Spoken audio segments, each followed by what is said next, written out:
જય માતાજી। આજે હું બનાવીશ ચંપાકલી ગાંઠિયા। તો તેના માટે મેં 500 ગ્રામ ચણાનો લોટ લીધો છે। હવે તેમાં ટેસ્ટ પ્રમાણે મીઠું એડ કરીશું। ચણાનો લોટ આપણે આસોપાલવનો આવે એ લેવાનો, એના ગાંઠિયા બહુ સરસ પડશે। આપણો ગાંઠિયાનો લોટ 500 ગ્રામ છે, એટલે આપણે 5 ગ્રામ સોડા લીધો છે, જે ગાંઠિયા માટેનો સ્પેશિયલ આવે।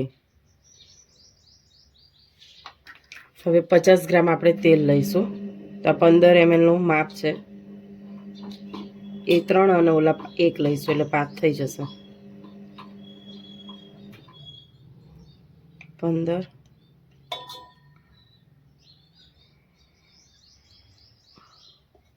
15 અને ફરી 15 એટલે 45 થાય।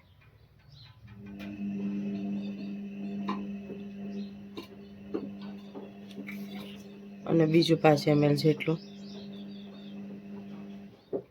એટલે આપણે 50 ગ્રામ તેલ લઈશું। 500 ગ્રામ લોટ હોય તો 5 ગ્રામ સોડા અને 50 ગ્રામ તેલ લેવાનું। હવે આપણે બધી જ વસ્તુને સરસ મિક્સ કરી લઈએ।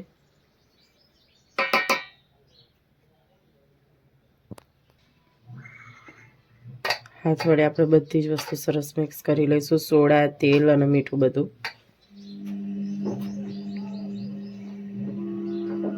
તો ચંપાકલી ગાંઠિયા પાડવા માટેનું આ એકદમ સરસ માપ છે। તમે પરફેક્ટ માપથી જો લોટ બાંધશો તો તમારા ગાંઠિયા પણ બહુ જ સરસ બનશે। એકદમ સોડાવાળાય નહીં અને બહુ તેલવાળાય નહીં। તો હવે બધી જ વસ્તુ સરસ મિક્સ થઈ ગઈ છે।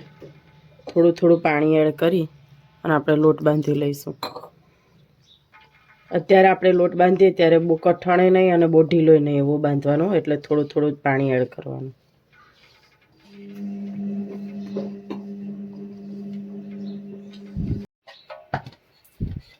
તો હવે આપણો સરસ એકદમ લોટ બંધાઈ ગયો છે, આવી રીતે પરોઠા જેવો।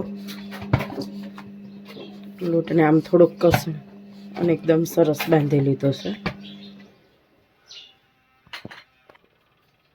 તો હવે આપણે એક લુઓ લઈશું, આટલો જેટલો આપણે ઘસી શકીએ એટલો।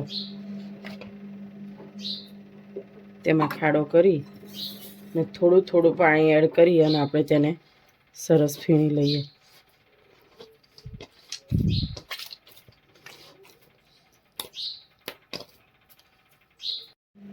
તો આપણે આવી રીતે ફીણીશું।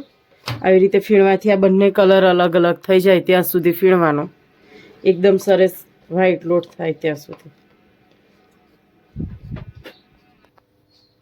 તો હવે આપણો લોટ ફીણાઈ ગયો છે, તેમાં ટેસ્ટ પ્રમાણે અજમો એડ કરીશું।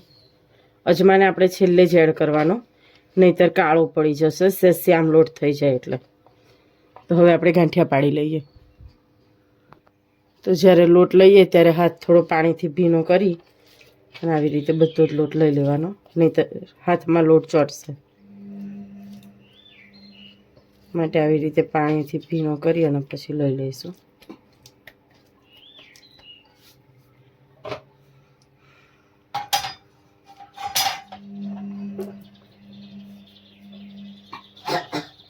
હવે આપણે જરા પર આવી રીતે ગાંઠિયા ઘસી નાખીએ।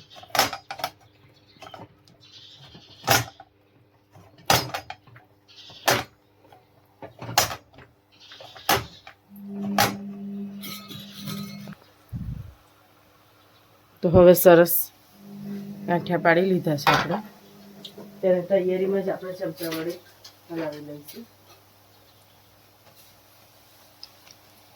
અને મીડિયમ ગેસ પર જ આપણે ગાંઠિયાને તળવાના છે।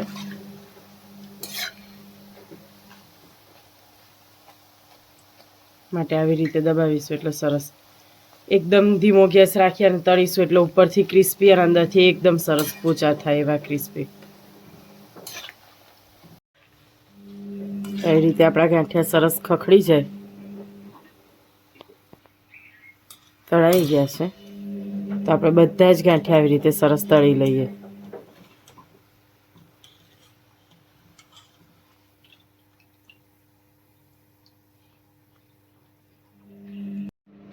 તો બધા જ ગાંઠિયા હવે સરસ આપણા તળાઈ ગયા છે। તો તૈયાર થઈ ગયા છે આપણા ચંપાકલી ગાંઠિયા। તમને અમારી રેસીપી કેવી લાગી તે જરૂરથી કોમેન્ટમાં કહેજો.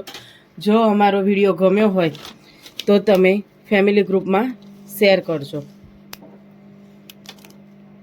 એકદમ છે ને ક્રન્ચી.